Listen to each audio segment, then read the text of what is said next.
Yo les hablaré un poquito más sobre el sentido común en cáncer de mama metastásico en particularmente y cómo enfocarnos en los desenlaces que verdaderamente importan. Entonces, ¿qué es el valor de un tratamiento? ¿Cómo podemos decir, o cuándo decimos que un tratamiento es valioso? Y la forma en la que podemos definir eso es contrastando la magnitud del beneficio, qué beneficios le da a la persona contra el costo. Y con costo no me refiero nada más a dinero, sino al costo económico, el costo en toxicidad, el costo en calidad de vida, el costo en tiempo. Ustedes saben que recibir tratamiento toma muchísimo tiempo y no solo del paciente o la paciente, sino también de toda su familia. Entonces, el balance entre estas dos cosas nos habla del valor de un tratamiento. ¿Y cuál es el desenlace más importante? Solo hay dos objetivos de cualquier tratamiento, y esto no solo en cáncer, sino en medicina en general. En medicina tenemos que ayudar a que las personas vivan más o a que las personas vivan mejor. Y esto lo medimos mediante la supervivencia global y la calidad de vida. Entonces, mejorar estas dos cosas son los objetivos principales de cualquier tratamiento médico. Y en general, si nuestros tratamientos no hacen que las personas vivan más o vivan mejor, en realidad no sirven de demasiado. ¿Okay? Ahora, ¿cuál es una de las crisis en oncología? Que ha cambiado mucho lo que nosotros utilizamos o que las agencias reguladoras utilizan para aprobar tratamientos y permitir que estén disponibles en el mercado. Esta diapositiva, esta gráfica me gusta mucho porque muestra la evolución de los desenlaces principales de los ensayos clínicos aleatorizados para cáncer, desde el año 75 hasta el año 2020. Como ustedes pueden ver, en los 70s y 80s, el principal objetivo de los ensayos clínicos era la supervivencia global, o sea, que las personas vivieran más tiempo. Y a partir de los años 2000, esto se empezó a sustituir por el concepto de supervivencia libre de progresión. El concepto de supervivencia libre de progresión es el tiempo que tarda en crecer un tumor. ¿En crecer cuánto? Un 30%. Y esto tiene algunos problemas. Y una cosa muy interesante es que al mismo tiempo que esto aumenta, este cambio en el desenlace principal de los estudios, ha cambiado el tipo de financiamiento para los estudios de investigación. Entonces, cada vez más estos son estudios financiados por empresas privadas y menos por gobiernos, fundaciones, etc. Y esto cambia un poquito los objetivos principales porque, claro, si la aprobación de los medicamentos depende de otros desenlaces, pues tiene lógica que las compañías busquen desenlaces más sencillos y fáciles de conseguir, pero que no necesariamente impactan en el beneficio de los pacientes. ¿Cuándo puede funcionar una cosa como la supervivencia libre de progresión? Pues cuando es un sustituto o un subrogado de la supervivencia global o la calidad de vida. Sin embargo, en muy pocas ocasiones la supervivencia libre de progresión se asocia con supervivencia global y en casi ninguna ocasión se asocia con calidad de vida. Y nada más si pensamos cómo fue el experimento inicial para decir que un tumor crecía o respondía. Este fue un experimento que hicieron en los 70s, en el cual a 16 oncólogos les dieron unas esferas y les ponían esferas de diferentes tamaños y les preguntaban si la esfera era más grande o más chica a la hora de tocarla. Y lo que se dieron cuenta es que un cambio en la esfera del 50% de su circunferencia era lo que los oncólogos detectaban como un cambio significativo y dijeron, bueno, eso va a ser el cambio significativo que vamos a utilizar. Y desde entonces hemos estado utilizando una cosa similar para decir cuándo un tratamiento está funcionando o no, sin que eso necesariamente tenga relación con lo que está sintiendo la persona, ¿no? Entonces, esto podría tener utilidad si el significado fuera intrínsecamente importante para los pacientes. Esto es dudoso en muchos escenarios. Y bueno, estos cambios no deben ser debidos al azar y vamos a hablar un poquito sobre cómo analizar los estudios en ese sentido, ¿no? Entonces, ¿cómo lleva esto a aprobación de medicamentos? Pues de 374 medicamentos aprobados desde el 2003, solo un tercio mejoran la supervivencia global. O sea, solo un tercio hacen que las personas vivan más tiempo. Y solo la mitad mejoran la supervivencia libre de progresión. Entonces estamos aprobando muchos medicamentos que realmente no hacen que las personas vivan más. Y finalmente, muchos de los tratamientos modernos se basan en un criterio de valoración muy limitado. Y regresando al momento de eso, lo que nosotros queremos es que los tratamientos beneficien a los pacientes. ¿Y cómo? Mediante mejorar el acceso a la atención médica, mejorar la educación de los proveedores de servicios y de los pacientes, fomentar la investigación con sentido común y que esto lleve a cambios en políticas públicas que hagan que escojamos mejor lo que ofrecemos y lo que le brindamos a nuestros pacientes. Y estos son los 8 principios del movimiento Common Sense Oncology. Creo que todos ustedes podrán estar de acuerdo que el acceso a los cuidados de calidad es un derecho humano básico. Las necesidades de los pacientes deben dictar las prioridades de investigación y no al revés. Los pacientes son los que deben de decir qué es lo que nosotros tenemos que investigar. Los pacientes deben de estar involucrados en las políticas públicas. Los tratamientos deben mejorar o la supervivencia o la calidad de vida de los pacientes. La toma compartida de decisiones debe basarse en los valores y preferencias de los pacientes y en la mejor evidencia disponible. Los tratamientos para cáncer deben tener precios justos. La equidad y el acceso son tan importantes como la innovación. A veces nos dejamos llevar por los medicamentos muy sexys y novedosos y se nos olvida el acceso. Y finalmente, el cuidado del cáncer no debe ser solo medicamentos, sino también incluir intervenciones psicosociales y cuidados paliativos. Ahora, ¿por qué el cáncer de mama metastásico es ideal para aplicar el sentido común? En cáncer de mama metastásico tenemos muchísimos tratamientos disponibles y cada vez tenemos más. De hecho, hay mucho más fármacos disponibles para cáncer metastásico que para enfermedad localizada. Hay un desarrollo acelerado de nuevos agentes y en algunas pacientes utilizamos múltiples líneas. Tenemos pacientes con 9, 10 líneas de tratamiento, ¿no? Y muchos de estos tratamientos, sobre todo cuando vamos en más líneas, ofrecen beneficios pequeños que finalmente son acumulativos. Y cada vez más tenemos ensayos centrados, supervivencia libre de progresión, respuesta, etcétera, y tamaños de efecto cada vez más modestos. Esta es una línea del tiempo de los medicamentos aprobados para cáncer de mama en los últimos 20 años. Ahora sí que cada congreso de ASCO y ESMO cambia el algoritmo de tratamiento de cáncer de mama. Pero regresando al artículo que nos mostraba Rodrigo, pues como decíamos, hay una correlación débil entre los beneficios en supervivencia libre de progresión, que a veces se ven muy grandes, y los beneficios en supervivencia global. Y como bien nos mencionó Rodrigo en ese artículo, la mediana de ganancia de supervivencia global en los medicamentos aprobados entre el año 2000 y hoy es de 2.8 meses. O sea, los tratamientos en promedio están haciendo que las pacientes vivan 3 meses más. Y a veces podemos secuenciar 10, 15 tratamientos y eso nos puede ir sumando tiempo, pero finalmente es muy importante tener estos números en cuenta, ¿no? Esta es la gráfica de este artículo. Como ustedes pueden ver, la mayoría de los nuevos tratamientos son mejores que los fármacos de control, pero la mejoría en supervivencia puede ser tan pequeña como 2 meses, ¿no? Y si hacemos una relación entre la mejoría en supervivencia y el costo de los medicamentos, pueden ver ustedes que los puntos están por todos lados. Esto significa un tratamiento, no hay correlación entre cuánto cuesta un tratamiento y cuánto ofrece. O sea, un tratamiento mejor no necesariamente cuesta más que un tratamiento que es, entre comillas, peor. Ahora, es muy bueno que tengamos muchos más tratamientos, ¿no? Hace 10, 15 años teníamos 2 opciones para las personas, ahora tenemos mucho más y eso es muy importante. Sin embargo, no necesariamente todos los tratamientos son igual de buenos y no necesariamente todos los tratamientos tienen valor, como lo definimos al principio, o tienen el valor necesario para que los implementemos.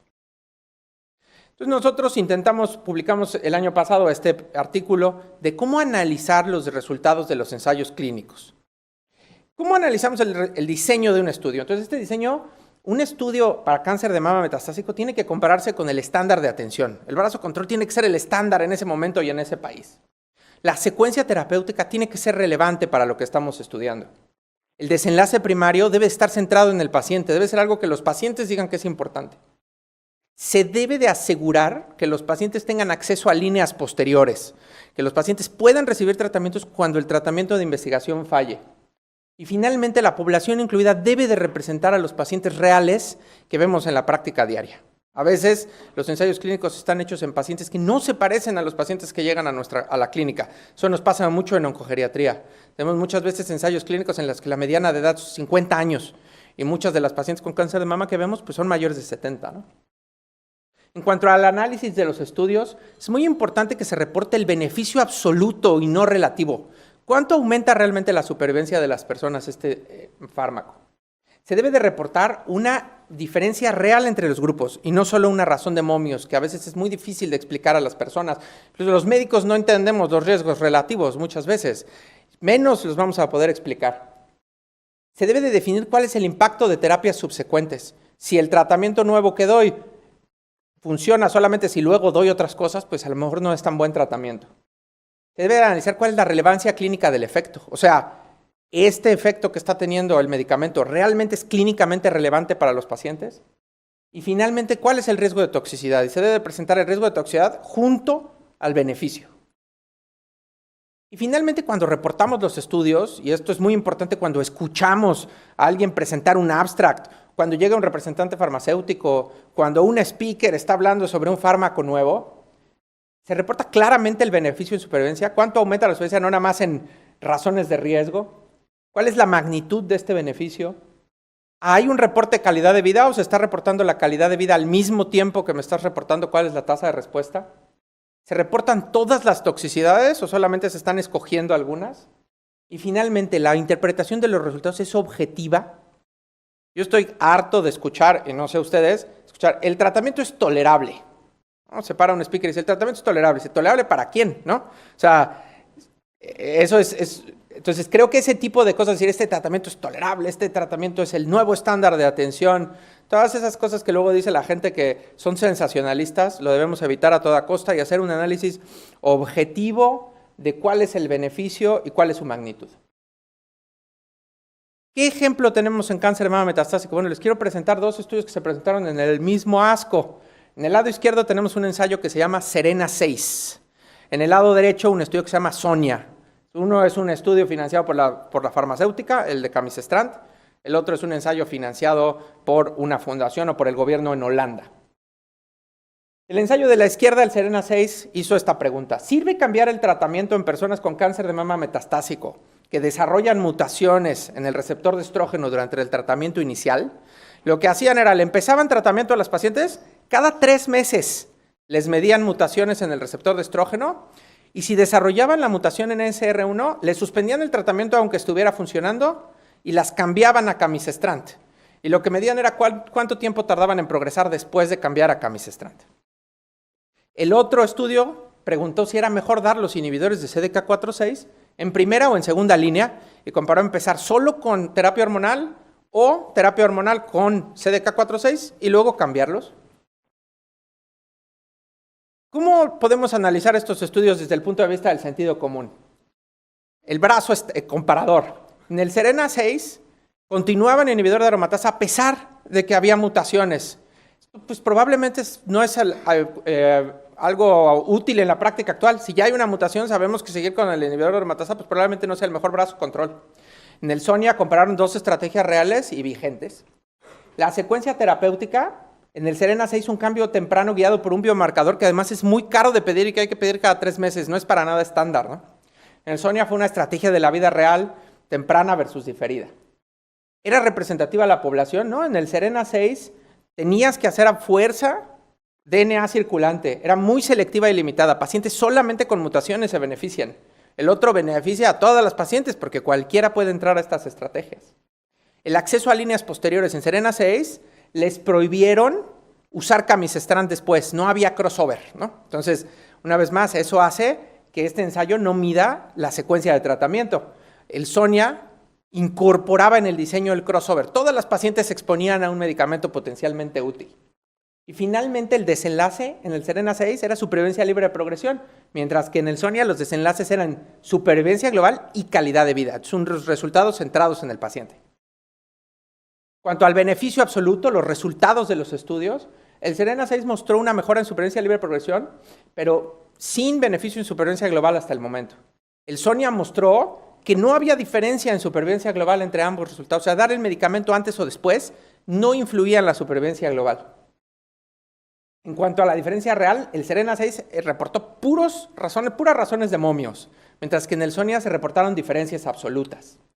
El riesgo de toxicidad, uno mostró más toxicidad porque hay más exposición a medicamentos, mientras que el otro mostró que a lo mejor podemos reducir la toxicidad, ¿no?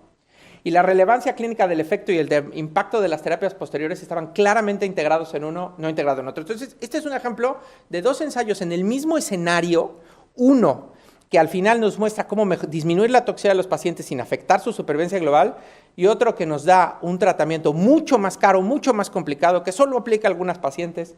Y para mí, si contrastamos estos dos, pues Serena 6 nos muestra una estrategia que carece de sentido común y que no debemos implementar en la práctica clínica en este momento, mientras que el ensayo Sonia nos muestra una estrategia con mucho sentido común que nos puede ayudar a tratar mejor a muchas pacientes y a implementar políticas públicas que nos ayuden a disminuir los costos, no solo económicos, sino también de toxicidad. Y como les decía, pues estos dos estudios comparan estrategias que son muy distintas, pero en las mismas pacientes. Para concluir, la innovación ha transformado el tratamiento del cáncer de mama metastásico. Sin duda tratamos mejor a las pacientes. Para nada quiero decir que la innovación no sea importante. Tener más opciones es fundamental. Sin embargo, no todos los tratamientos ofrecen el mismo beneficio y cada intervención, cada cosa que hacemos implica intercambios, efectividad contra toxicidad, tiempo, costo, etc. Y no todos los ensayos están diseñados para responder preguntas clínicamente útiles. Es fundamental que evaluemos críticamente el diseño, el análisis y el reporte de los estudios. Y que nosotros mismos, médicos, pacientes, nos formemos una opinión bien informada y basada en nuestros valores de qué tanto ese tratamiento realmente es benéfico, ¿no? Nuestro objetivo debe ser identificar estrategias que realmente beneficien a los pacientes. Y finalmente, a través de CSO, lo que queremos es mejorar la generación de la evidencia, pero también la interpretación de la evidencia y, de forma muy importante, la comunicación. Cómo informamos a nuestros pacientes sobre lo que verdaderamente les ofrecen los tratamientos. Y en la plática posterior en la que voy a hablar sobre el tratamiento de personas mayores y con comorbilidades, voy a platicarles un poco más sobre cómo, por lo menos yo y en oncogeriatría, hacemos eso en nuestra práctica. Con eso termino. Muchísimas gracias. Estamos disponibles para preguntas.